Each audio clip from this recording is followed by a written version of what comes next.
Olá, bom dia, ou boa tarde, ou boa noite para vocês, dependendo do horário em que vocês forem assistir essa aula. Então, hoje a gente vai falar um pouco sobre quem vive entre os mangues, né? A fauna que habita o ambiente de manguezais. Bem, antes de mais nada, eu me chamo Erminda, todo mundo só me chama de Minda, porque Erminda é um nome meio complicado, e eu sou bióloga, bacharel em ecologia pela UFRJ, com duas especializações, uma em ecologia química e outra em ecologia de ecossistemas estuarinos. Sou mestre em geoquímica, trabalhei com biogeoquímica aquática, tenho meu doutorado em zoologia e atualmente eu coordeno o Laboratório de Ecologia Dêntica aqui na UESC, que é a Universidade Estadual de Santa Cruz, no sul da Bahia, na cidade de Ilhéus.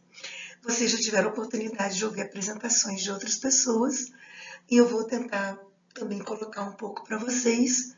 Eu, desde pequena, sempre sonhei trabalhar com ciência, mas só fui conhecer o manguezal um pouco mais tarde. Eu sou carioca e no Rio de Janeiro a minha maior paixão eram as florestas, as matas e as cachoeiras. Eu fui conhecer o manguezal no meu primeiro ano de universidade na UFRJ, fazendo então já o curso de graduação. E depois disso eu comecei a trabalhar com mangue já no final da graduação e desde então nunca mais eu saí de verdade deles. Eu trabalho com uma grande variedade de sistemas costeiros, sistemas marinhos, mas o manguezal continua até hoje tendo assim um espaço muito especial no meu coração. Então, assim, quando vocês já viram outras coisas do mangue, né, do manguezal e do mangue, já viram a diferença entre o que é mangue e o que é manguezal, o sistema como um todo, vocês viram principalmente as plantas que dão ao manguezal a feição que ele tem, né? Eu olho para uma área em que tem mangues e eu sei que aquilo ali é um manguezal. Mas junto com as árvores de mangue, né, vivendo nesse ambiente, nessa planície, coberta parte do dia por água, descoberta parte do dia, eu tenho também diversos animais vivendo, desde animais invisíveis aos meus olhos até animais muito grandes. E a gente vai falar um pouquinho de quem são esses animais que habitam o manguezal. Então, alguns são bastante conhecidos, né? A gente, quando pensa em manguezal, pensa em peixe, pensa em camarão, pensa em determinadas aves, pensa muito em caranguejos, e a gente tem então uma fauna muito rica e muito diversa associada às áreas de manguezal. Entretanto, diferente do que a gente está habituado a ver das plantas, que algumas espécies elas são exclusivas dessas áreas, elas não vão existir fora dessas áreas. A fauna de manguezal é mais uma fauna que ocupa, e às vezes ocupa preferencialmente, áreas de manguezal, mas não tem essa dependência tão estreita do sistema quanto as plantas que o compõem têm. Mas é uma fauna muito rica, muito diversificada, e a gente vai falar um pouquinho sobre ela, inclusive entender por que ela é tão variada. Bem, um dos motivos dela ser tão variada é que o manguezal é um lugar fantástico. Ao ficar nesse encontro entre a água e a terra, entre a água salgada, a água doce e o ambiente terrestre, o manguezal é um ambiente tridimensional com muitos subambientes dentro. Então, quando eu olho para o manguezal, eu vejo a copa das árvores, eu vejo os troncos dessas árvores, eu vejo buracos nos troncos dessas árvores, eu vejo plantas que vivem sobre essas árvores, as epífitas, eu vejo a superfície do sedimento, eu vejo que mesmo na maré baixa, eu tenho poças de água nesse sedimento, eu tenho o sedimento em si, eu tenho canais de água que ficam permanentemente com água circulando nesse sistema, e na hora que a minha maré sobe e empurra essa água, o meu manguezal ganha toda uma camada, todo um volume de água que muda completamente o funcionamento dele. Então, quando a gente olha para o manguezal, a gente vê que há muitos hábitats disponíveis para os animais poderem ocupar. Então, a gente vai falar um pouquinho aqui de onde ficam esses animais, quem é que fica no manguezal e o que é que a gente usa, ou parte do que a gente usa, desses animais no mangue. Tentar ter uma vista bem geral de quem é essa fauna que habita o manguezal. Então, quando a gente olha para as árvores, que é a primeira coisa que a gente vê no manguezal, a gente vai olhar a copa delas, né? Aquela parte toda verde, coberta de folhas, fantástica. E quem é que a gente vai, então, encontrar ali? Bem, eu vou encontrar desde insetos. Então, um exemplo é essa vespinha, ela é muitas vezes chamada de vespa do mangue. Ela faz as casas dela, né? Dentro das árvores do mangue, na copa das árvores, usando a lama que ela vai buscar no substrato ali no solo do mangue. Ela trabalha essas bolinhas de lama e vai construindo então as suas casinhas. Ela ocupa a copa das árvores. Então, na copa das árvores eu vou ter insetos. Na copa das árvores eu posso também ter animais como macacos, né? Então, o macaco prego, ele é muitas vezes visto dentro do manguezal. A gente já vai conversar daqui a pouquinho um pouco sobre isso, sobre quem passa mais tempo, menos tempo ou só visita o mangue. Mas o meu macaco prego, então, um primata, um animal maior, também vai estar presente na copa das árvores do meu manguezal. Nas árvores eu também vou ter os ocos dela, né, as depressões que se formam, os buracos que se formam à medida que essa árvore vai envelhecendo. E esses buracos, eles podem ser buracos secos, né, buracos abrigados da chuva, mais altos que a maré, ou buracos com água. Se eles ficarem na altura que a maré sobe e desce, a minha água lá dentro vai ser salobra. Se eles ficarem mais altos do que o meu nível mais alto de maré, eu vou ter um depósito de água doce permanente na minha área de manguezal, que é uma área salobra, a salina. E eu vou ter também diversas plantas que estão na copa das árvores e algumas, como as bromélias, são capazes de também acumular água doce nelas e funcionam como lagos suspensos. Isso aumenta ainda mais a riqueza de espécies animais que podem viver no mangue. Então, por exemplo, se eu pensar nos meus ocos vazios, diversas espécies de aves podem usar esses ocos de mangue para colocar seus ovos e fazerem seus ninhos. Então, diversas espécies de aves podem usar o manguezal para nidificarem, né, terem ali o seu primeiro estágio de vida.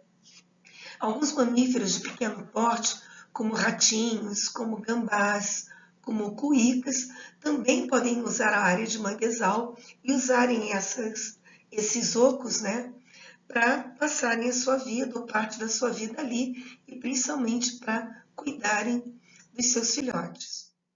Esses ocos, eles também podem estar, como eu falei, preenchidos por água. E aí, essa água muitas vezes vai estar um ambiente escuro, protegido, caindo sempre folhas mortas, restos de material.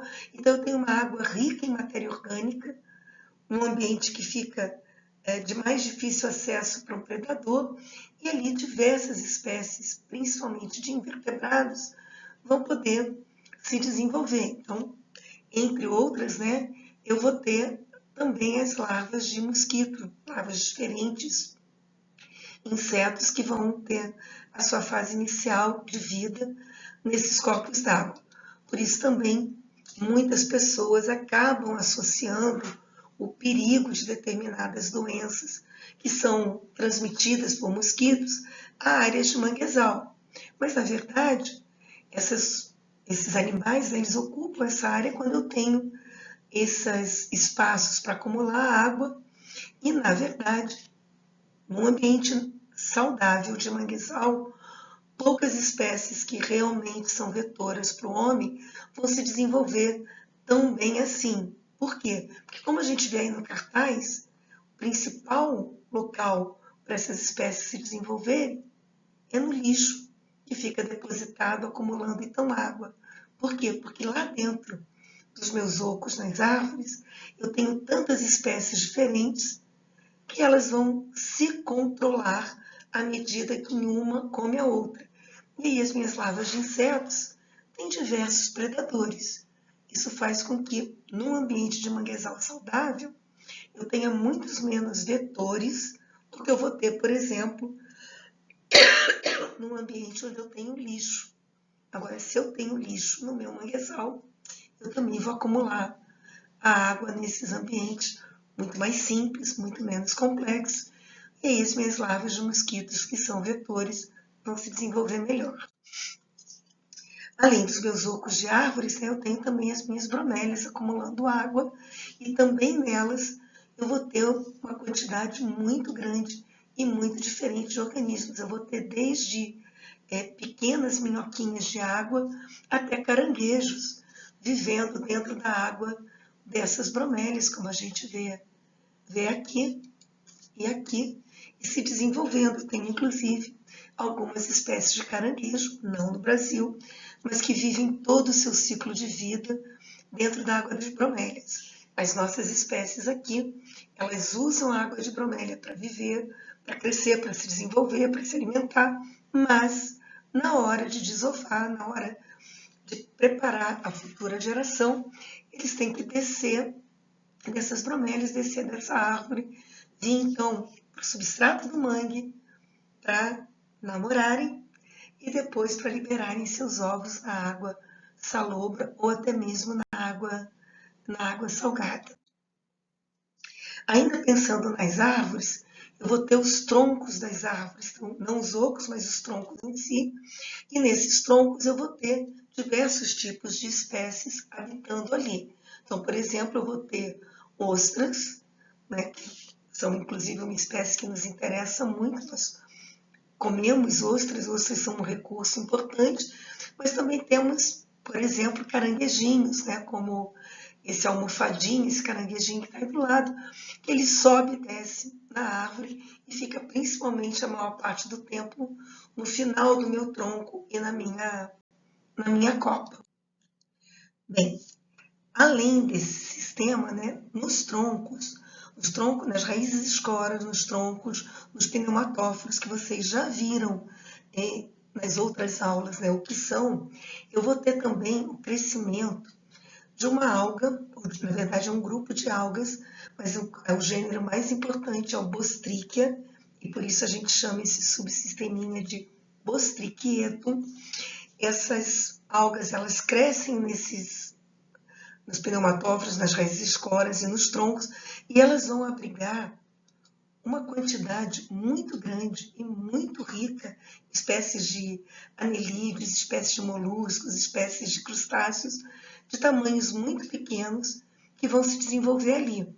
E essas espécies, elas são muito importantes, porque, entre outras coisas, elas vão ser alimento de espécies maiores, de espécies que muitas vezes têm, inclusive, interesse econômico para nós. Então, como vocês viram, né, até agora, só na minha árvore, só quando eu olho para as minhas árvores de mangue, eu tenho inúmeros ambientes ali. Eu tenho a copa, eu tenho as epífitas que vivem nessa copa, eu tenho o meu tronco. No meu tronco eu posso ou não ter concavidades, buracos, ocos, com ou sem água. Eu tenho o Bostrichium se desenvolvendo ali. E essa fauna que está ali, ela ainda pode ser dividida em dois grandes grupos, né? Então, aquelas espécies que ficam o tempo inteiro, depois que elas chegaram ali, elas ficam o tempo inteiro paradinhas no mesmo lugar, que a gente chama de sésseis ou de sedentárias, e aquelas espécies que são capazes de se deslocar, de se locomover ao longo desse setor que elas estão ocupando. Então, eu posso andar a minha copa inteira, eu posso andar entre a minha copa e o meu tronco, eu posso andar ao longo do meu tronco, eu posso andar dentro do meu Bostrichietum, para dentro e para fora do meu oco, ou eu vou ficar o tempo inteiro paradinho. Então, por exemplo, ostras são espécies sésseis, elas vão ficar o tempo inteiro paradas no mesmo lugar, desde o momento em que elas chegaram ali e assentaram.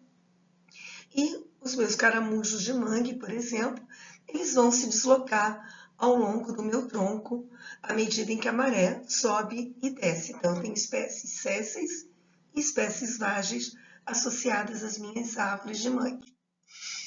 E, inclusive, eu tenho quem vive dentro, completamente dentro do tronco, não num oco, mas sim formando suas próprias galerias, perfurando esses troncos e vivendo ali dentro. Então, a gente está vendo aí um organismo que os pescadores chamam de gusano, busano, teredo, verme do mangue.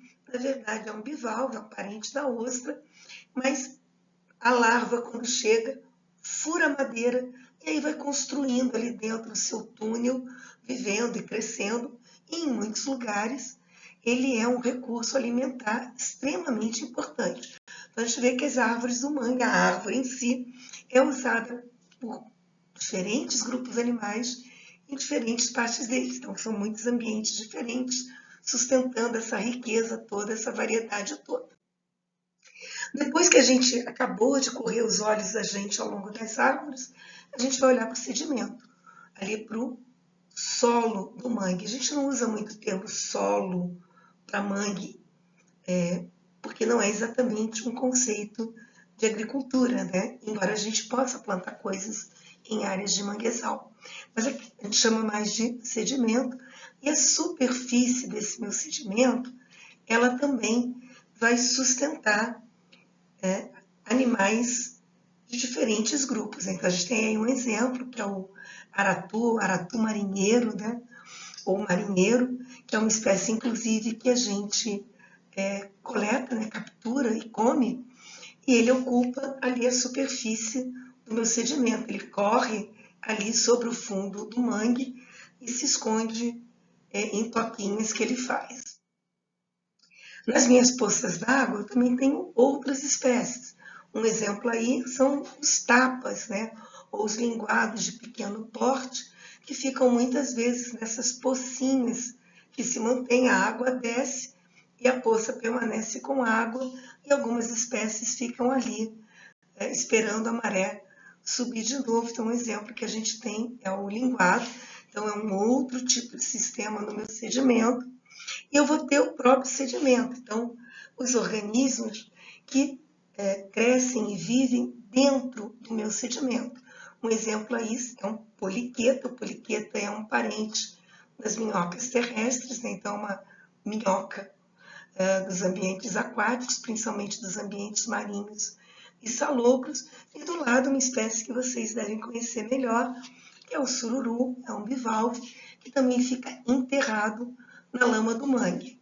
Então, quando eu vou ali olhar para o meu fundo do meu manguezal, eu vou ter quem vive em cima desse mangue, quem vive dentro desse sedimento e quem aproveita as pocinhas d'água.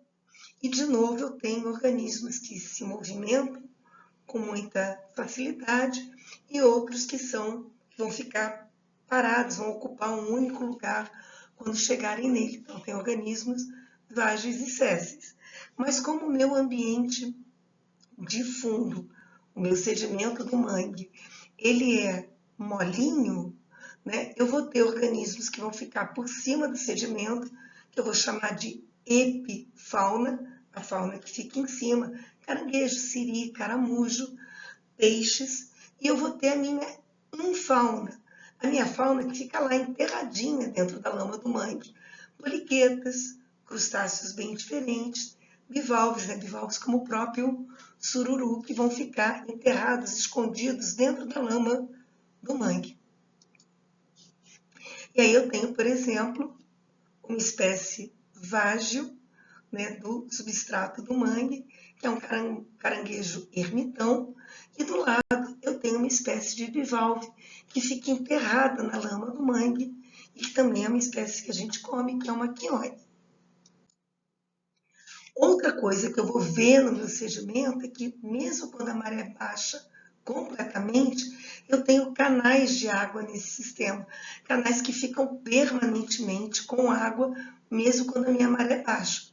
E aí eu tenho diversos animais, principalmente peixes, que vão estar presentes nesses canais, ocupando, né, essa coluna d'água que nunca vai ficar seca.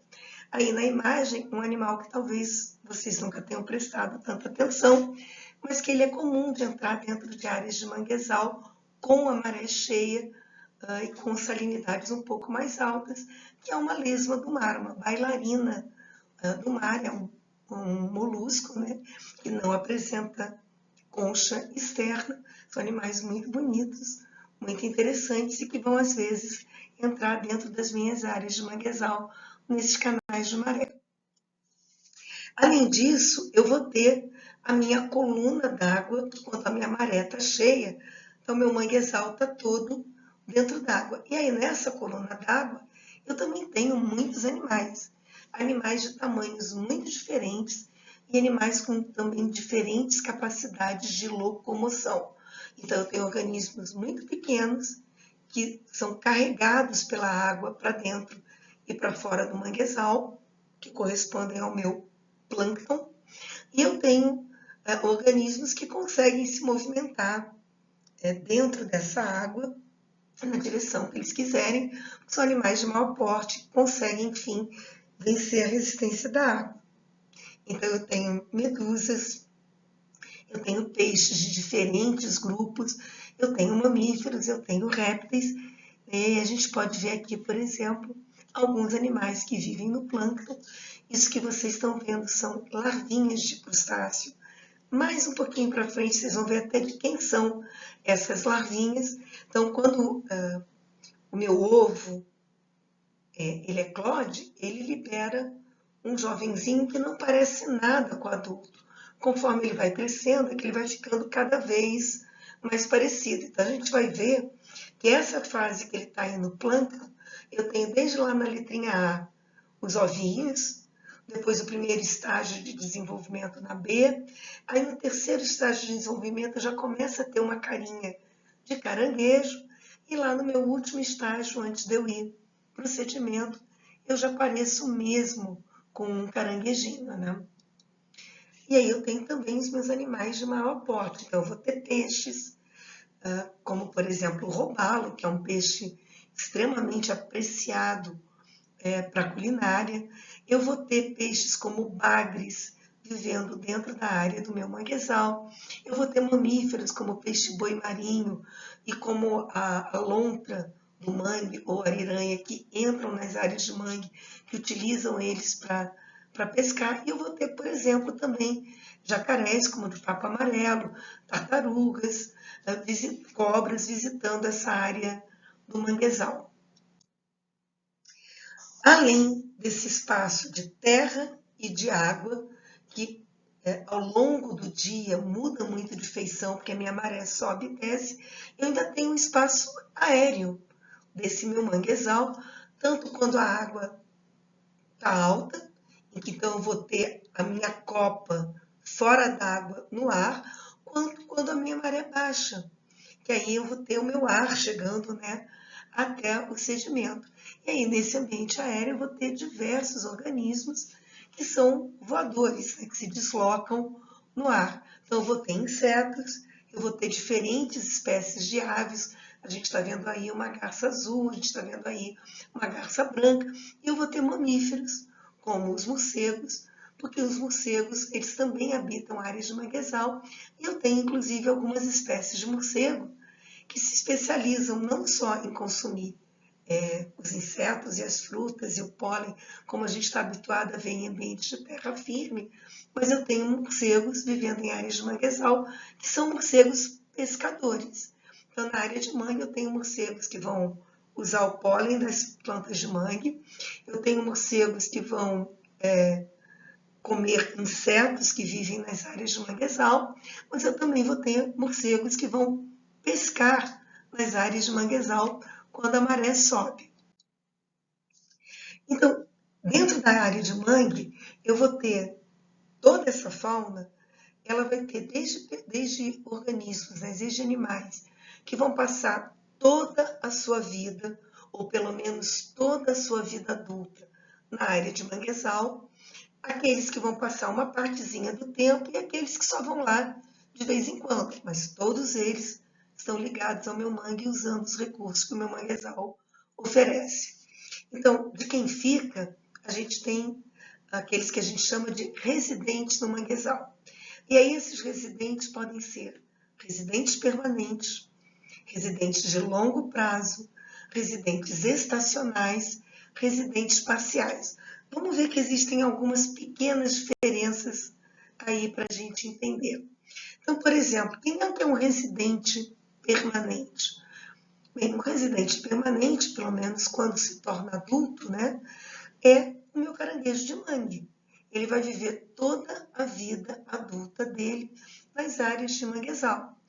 Então, ele vai crescer ali, se desenvolver ali, ele vai se alimentar ali, ele vai namorar ali, ele vai ficar maduro com seus ovinhos maduros ali, ele vai liberar os seus ovos dentro d'água e ele vai passar toda a sua vida adulta dentro da área do manguezal. Então, ele é um residente permanente.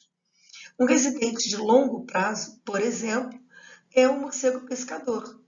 Ele vai estar dentro das áreas de mangue, ele vai viver uma longa fase da vida dele ali, mas ele também pode visitar outras áreas ou estar em outras áreas que não tem manguezal, desde que elas estejam à beira d'água, já que ele come também insetos, mas ele come principalmente peixes e crustáceos aquáticos, né? Então ele captura esses organismos bem pertinho da superfície da água. Então eles vão viver dentro do meu manguezal uma longa parte da sua vida, mas não necessariamente toda a sua vida adulta. Estacionais, manguezais são ambientes extremamente importantes, como vocês já viram, porque eles sustentam essa fauna tão diversificada, não só quem vive nela, mas também em quem se desloca, quem migra ao longo das áreas continentais. Então, por exemplo, no manguezal, algumas espécies ao longo do ano, elas vão vir desde a América do Norte até o sul da América do Sul, parando em diversos pontos, entre esses pontos, áreas de mangue, para se alimentar. Então, um exemplo disso é a batuíra, que é uma ave que vem desde lá da América do Norte, ali dos Estados Unidos. Ela vai chegar até a Lagoa do Peixe, lá no Rio Grande do Sul, e quando ela está passando pelo nosso trecho de costa, que tem manguezal, ela vai usar as áreas de manguezal como áreas de alimentação para poder ganhar energia e seguir a viagem dela. Então, ela é uma residente estacional que durante um trecho, durante uma estação do ano, ela vai estar ocupando áreas de manguezal, se alimentando neles. E a outra são aqueles residentes parciais, que às vezes é um pouquinho difícil a gente definir quem é um residente parcial de quem é um visitante. Mas a gente considera um residente parcial aquele que visita com muita constância a área de mangue. Então, por exemplo, um residente parcial de área de mangue são os guaxinins ou mãos peladas. Eles entram dentro das áreas de mangue, principalmente para se alimentar e para alimentar seus filhotes, ensinar eles a capturarem o alimento. E eles fazem isso de forma tão frequente, gente, que os pescadores têm um nome próprio para eles, né? Então, muitas vezes os pescadores chamam eles de cachorro do mangue ou mangueiro, porque eles sabem que esse animal vem para o manguezal de forma contínua, os adultos e os adultos com seus filhotes. Muitas vezes a gente vê pequenas famílias, né, se alimentando, comendo principalmente caranguejos, mas também bivalves e peixes. Tanto que o nome da espécie faz menção exatamente ao fato dela ser uma comedora de caranguejo. Ela é um Procyon cancrívoros, um procionídeo que come caranguejo. Então, é uma espécie de residente parcial. E além deles, a gente tem aqueles que vão ao manguezal de vez em quando, vão ao manguezal acidentalmente, vão ao manguezal porque é uma oportunidade que eles têm de chegar mais perto, de obter um alimento diferente ou de fugir de um predador. E aí eles podem ser esporádicos, parece uma vez ou outra, ou vêm com uma frequência um pouquinho maior, mas sem essa ligação tão estreita como a que a gente vê no guaxinim.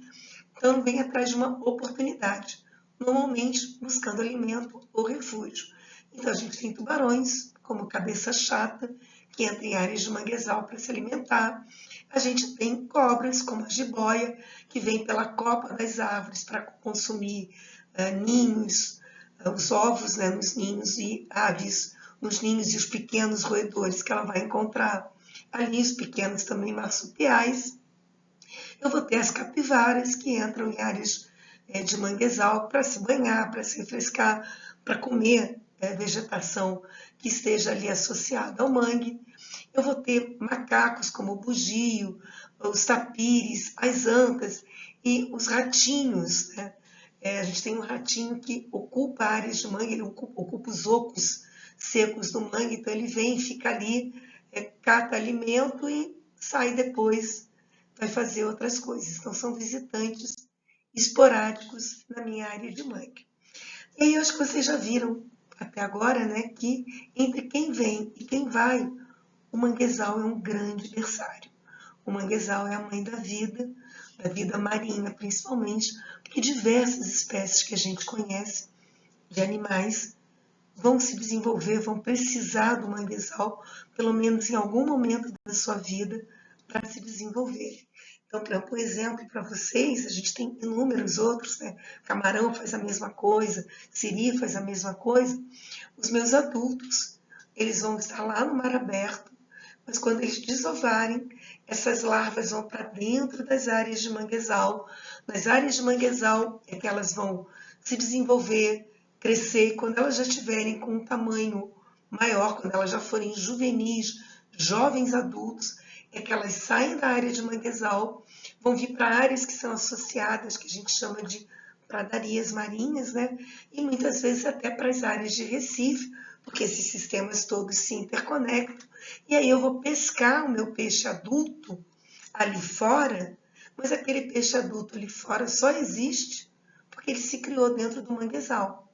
Então, o manguezal é um grande berçário por diversas espécies, inclusive espécies que a gente tem interesse, dependem do manguezal para o seu desenvolvimento.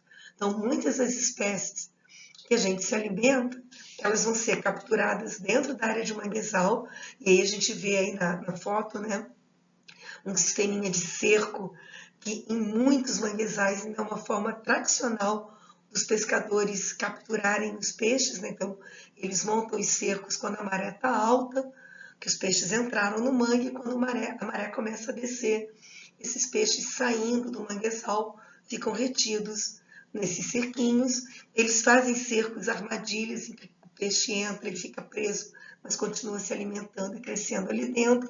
Usam tarrafa, usam linha, e o peixe que vai lá para fora depois acabar de crescer vai ser capturado então também, mas depois de já ter se alimentado e crescido dentro das áreas de manguezal. E aí do mangue, desses animais do mangue, muita gente vive, gente. O manguezal é extremamente importante para a sustentabilidade de populações costeiras, para aquilo que a gente vai ter na nossa mesa, né? Então, por exemplo, a gente tem aí a unha de velho, ou moapém, é um molusco bivalve que vive enterrado no manguezal e que é extremamente apreciado na culinária. A gente tem o berbigão, o vongle, o marisco-pedra, mija-mija, que é também um prato extremamente apreciado da culinária, principalmente aqui nos estados do Nordeste.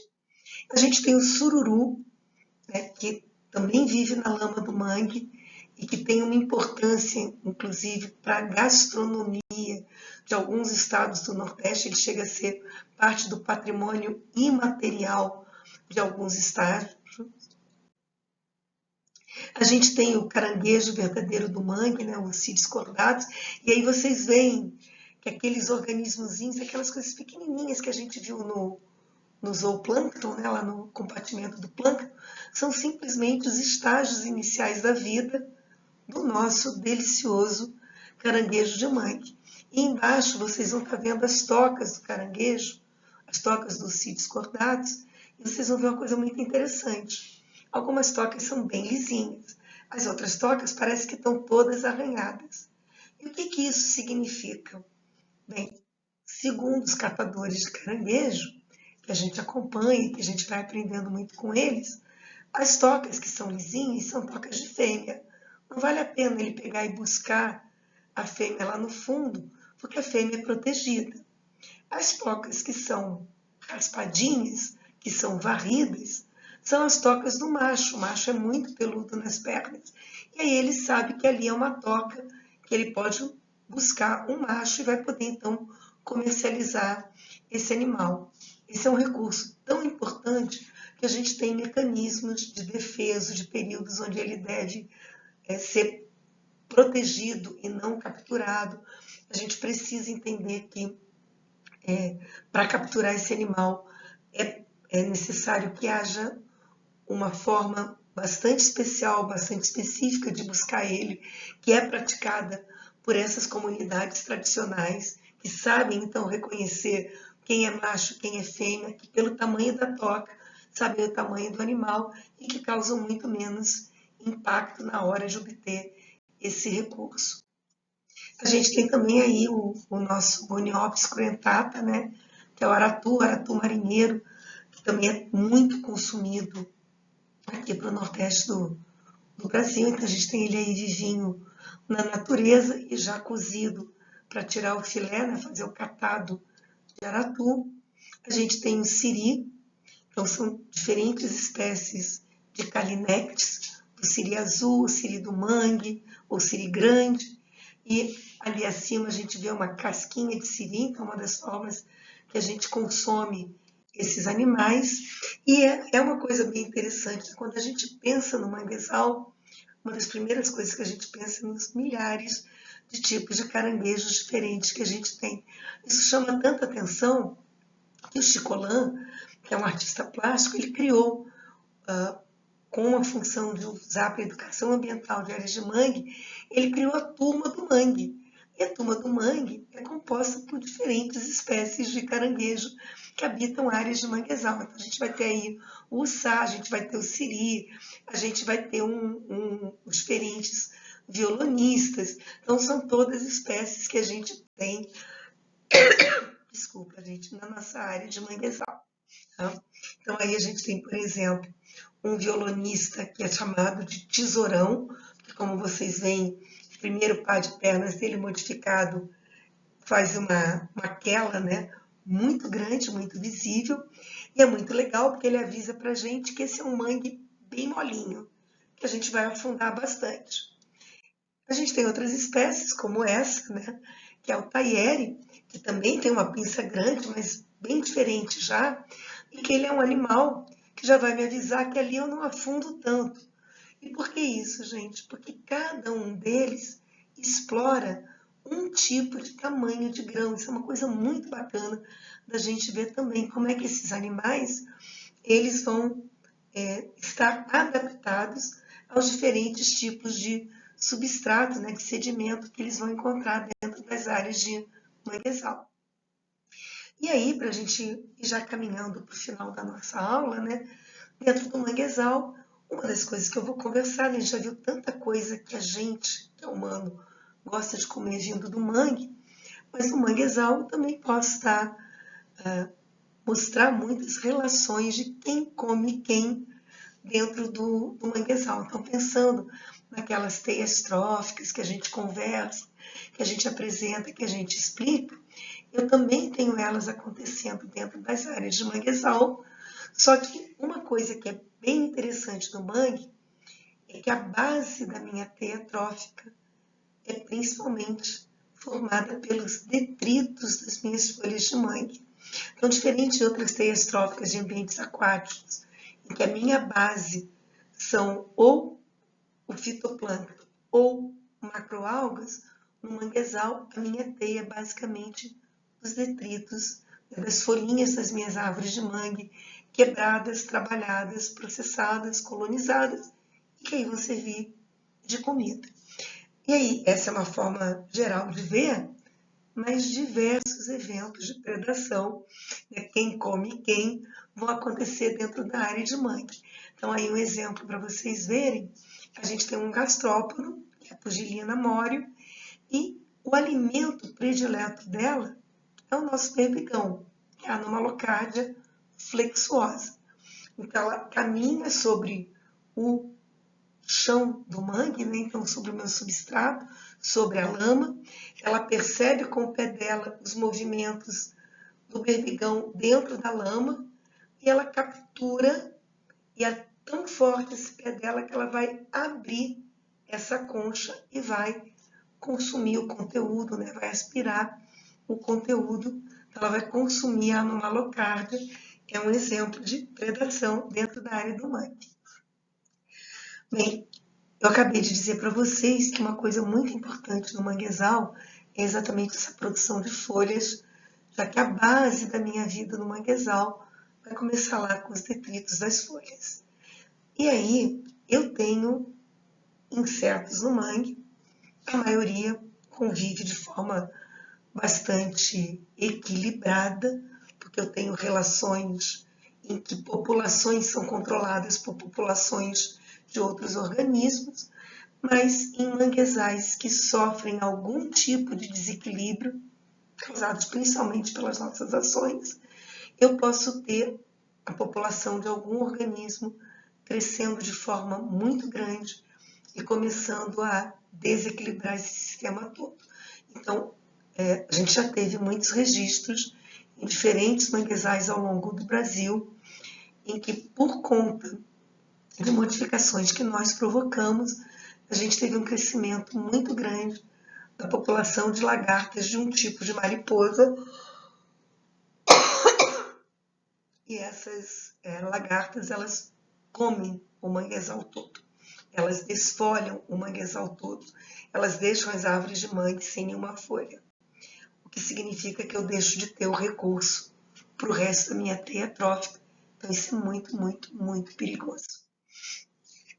Essa fauna que vive no manguezal, ela também aparece representada em diversos tipos de outras coisas que usamos. Então a gente tem histórias que são contadas com animais que vivem no mangue, como por exemplo a história do caranguejo santo, né, que protege o pescador, que ajuda o pescador a ter o recurso, a botar comida na mesa.